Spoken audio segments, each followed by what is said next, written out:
Hello, my friends, and thank you for joining me today. Welcome to So You Want to Start a Business podcast. I am your host, Ingrid Thompson, and my business is Healthy Numbers. My mission is to increase financial intelligence, business acumen for business owners so you can have confident conversations about money, so you can make business decisions based on data and facts, and you can build autonomy through business success. Are you ready for today's episode? Let's go. A few weeks ago, I came across this book, The XX Brain by Lisa Mosconi. Over the past decade, we've become so much more aware of what is going on with the brain through neuroscience and brain studies, and Dr. Lisa is especially interested in women's health and preventing dementia and Alzheimer's. I've listened to Lisa's TED Talk and I've read this book, and it occurred to me that a way for all of us to be more successful in business comes from being more confident, and our confidence is affected by how much sleep we get. Well, mine certainly does. My confidence is so much better when I've had a good sleep, and I'm shaky when I'm tired. So all the literature tells us that until recently we did not think that sleep was important. Personally, I have always loved to sleep well. I'm a natural early bird and I wake up early, so I automatically go to bed early as well. I've always felt that sleep that I get before 12 midnight has something, a better quality about it. And the truth is, I love a nana nap if I can get that, preferably in the morning. So sleep deprivation is often seen as a badge of honor. I remember in the corporate world, people used to talk about all-nighters, and I was at this event last year and there were more than 1,000 business women in the room. And the CEO stood up and told everybody in her opening remarks, "I'm running on almost no sleep. We are so busy and there's so much to do, and finding time to sleep is just so far down my priority list.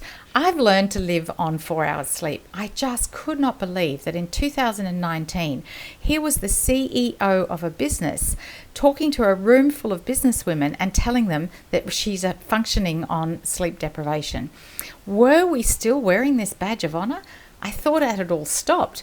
And it's a while since I'd heard people bragging about the 4-hour sleep thing and pulling all-nighters. The women at the table I was sitting at this function were both from their own business and from the corporate world, and they assured me that all-nighters were still very much a reality. Up until recently, we've not really understood how important sleep is. And sleep is actually vital, and that is my topic for today. There's so many benefits to getting the right amount of sleep. And one of the benefits is that enough sleep will give you more confidence than you could possibly imagine. As I said, we truly haven't realized the benefits of sleep, so we've lived with this thinking about sleep that it's just not important. You can think of some of the expressions that people say: if you snooze, you lose. And in fact, I think I heard that just in the last few days. And one that's not so common now: I'll sleep when I'm dead. And my brother-in-law says that, so I've heard him say that one. And I'm sure you've heard others over the years. The thing is that our ego confuses fatigue with importance. And, so back to this book, The XX Brain, and I've actually read it twice. And the thing that truly stands out for me is how important sleep is. I've always known that I feel better when I have a good night's sleep, as I said. Although the way I found this out is that it's more like the opposite. So when I'm tired, I don't feel good. Can anyone else relate to this? When I'm tired, I don't feel like I can make decisions. I can feel like it's, no more questions. I'm just done with the questions. I don't want to have to make any more decisions. When I'm tired, I truly don't feel like I want to be on social media. I don't want to record a podcast. I'm less likely to want to do a video. I'm not keen to pick up the phone and talk to clients or be on Zoom sessions. When I'm tired, I find it difficult to work in a really effective way, to be creative, to be thoughtful. Maybe you can relate to this as well. When I've not had enough sleep and I'm tired, I can't grasp all the information. I could be listening to something and then at some point I realize that it's actually not even making much sense. Has this ever happened to you, that you're listening and you just don't understand? I've had this happen the other way around with clients. Sometimes if I'm working with a client and someone is just not getting it, whether it's about the financials or whether it's about some data or reports, and sometimes I say to the client, "Are you getting enough sleep right now?" And often the answer from them is, "No, not really." So let's have a look at why sleep is so important and how sleep can help you think better, and how and why I make the connection between enough sleep and why that gives you more confidence. The research is clear. Chronic sleep disturbance is strongly correlated to cognitive issues. And by that, the research shows that learning and consolidation of information is affected by sleep difficulties. And maybe you feel this anecdotally for yourself. You feel like you can take in the information, but when you've had enough sleep, you understand everything better. So I relate this to business, because with enough sleep, with the right amount of effective sleep, you understand more. You can listen to your clients more effectively. You can figure things out and find solutions.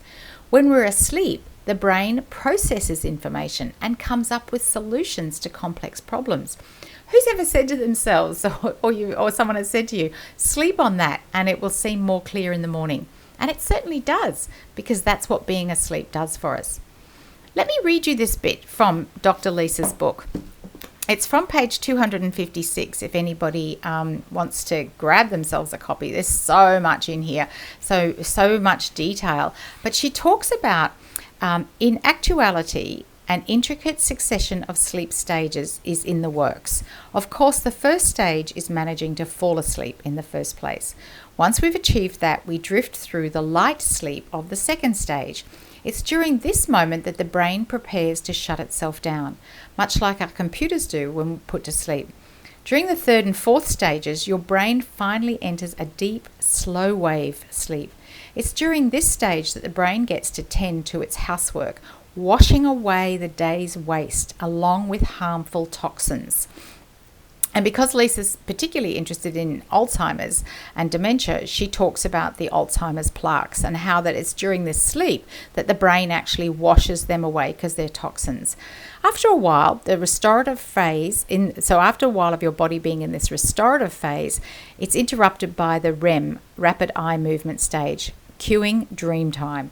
So when REM is over, the 5-step sleep cycle begins all over again, giving your brain additional chance to heal and repair. But when you're not getting enough sleep in the first place, or you're waking up throughout the night, especially if you wake up in the middle of this precious slow wave sleep, the vital process is compromised, hobbling your brain's overall performance as well as the successful removal of toxins, including the Alzheimer's plaques. When something regularly obstructs our nightly slow wave sleep, a substantial buildup of toxins occurs in the brain. So if you've ever thought this is back to me now, if you've ever thought to yourself about brain fog, the reason we have brain fog is because the toxins are built up because we haven't had this sleep hygiene that happens. And, it happens when the body is almost nothing else is happening. You're just breathing, you're just the blood going around, just the heart beating. And so that's when the brain goes into this slow wave sleep, and that's when the toxins are got rid of. So it's super, super vital to have the right amount of sleep. So another reason I wanted to talk about this today is absolutely related to business. A tired brain remembers negative experiences and negative facts, and it forgets the positive ones. This triggers mood swings and can undermine to such a degree how we feel about ourselves as business people. Imagine the impact on how this feels about you and your business. So the right amount of sleep can help let go of those negative experiences and memories and focus on your clients and on your business. Honestly, the more I understand and learn about the importance of sleep, the more I want to protect my brain, and the more I wanted to bring this message to you to help you protect your brain. I want to be fully functioning every day that I am alive, and I know you do too. We do lots of things to keep our bodies healthy. We eat, we exercise, all the things that we do. And I know many of the people who are in my community, whether you're listening to this podcast or whether you're part of Healthy Numbers Profit Lab Facebook group, whether you're on my email list, I know a lot of people work in the health and wellness businesses. And the focus in health and wellness businesses is on the body. Let us all remember how vitally important is our brain. What are we doing to take care of our brain? Sleep is the first important way to keep your brain in its best health. Running a business is never for the faint-hearted. It takes stamina and determination and flexibility and tenacity and being able to do more things than you have ever thought you'd need to do. Running a business needs a healthy brain, and a healthy brain comes from the right amount of sleep every single day. When you have enough sleep, your brain functions the way it needs to. You will have the confidence you need to tackle everything in business. The first step is awareness and understanding, and then take action. So please take from today that sleep is the best way to keep your brain healthy, and the effective right amount of sleep will give you the confidence to run your business more successfully, to tackle the challenges, to make the videos, to make the podcasts, to call the clients, to learn whatever you need to learn about the financials, to become a numbers person, to develop the business acumen to become financially independent, to become financially successful, whatever that means to you. If you have any questions, please ask me. I answer all my own emails, ingrid@healthynumbers.com.au. If you know someone who needs to hear this right now, we're just up to 11 minutes. It's a short podcast episode, but there's so much information here. Please share this episode with someone you know who needs to hear it. Share it with your friends, your team, your family, your colleagues, other business owners who would benefit from hearing this message. Jump into iTunes whenever you're listening and leave a review for the show. We're all business owners and we're all working towards greater financial autonomy and independence. What action are you inspired to take today? Maybe you're going to have a nana nap. Till the next time, Ingrid Thompson saying thanks for being here.